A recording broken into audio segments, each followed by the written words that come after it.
Reus va tornar a tenir una mínima alegria. La seva victòria contra el Banyoles, combinada amb la derrota del Barça B, ha fet que els roig i negres se situïn a 3 punts del segon lloc a la tercera divisió. El que continua imparable és el Sant Andreu, que va superar el Premià, que fins ahir era el quart.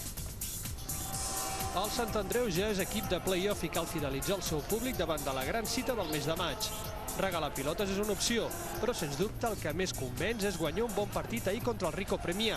Si bé Manolo Lanzarote es va mostrar especialment actiu en els primers minuts, va ser Jorge Recio qui va inaugurar el marcador al minut 32, en una acció d'oportunisme després d'una falta picada justament per Lanzarote.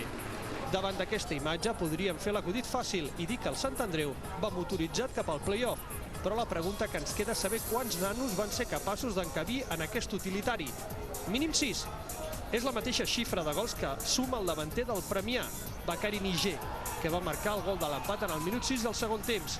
És el quart partit consecutiu amb gol de Bakary.